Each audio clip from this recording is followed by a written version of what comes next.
بسم اللہ الرحمن الرحیم۔ السلام علیکم ورحمۃ اللہ وبرکاتہ۔ حضرت حذیفہ رضی اللہ تعالیٰ عنہ نے بیان کیا کہ نبی صلی اللہ علیہ وسلم جب رات میں بستر پر لیٹتے تو اپنا ہاتھ اپنے رخسار کے نیچے رکھتے، اس کے بعد یہ دعا پڑھتے۔ اب وہ دعا ذرا اسکرین پہ ملاحظہ فرمائیے۔ اللہم بسمک اموت و احیا۔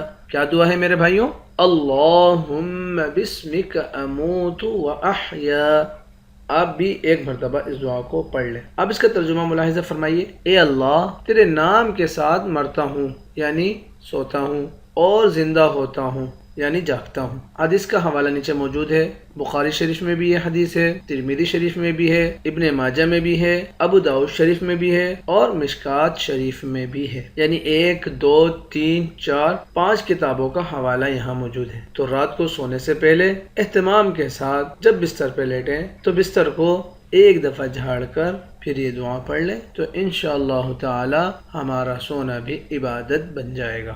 دعا ہے کہ اللہ رب العزت مجھے آپ کو اس پر عمل کرنے اور آگے لوگوں تک پہنچانے کی توفیق عطا فرمائے۔ جزاکم اللہ خیر۔ السلام علیکم ورحمۃ اللہ وبرکاتہ۔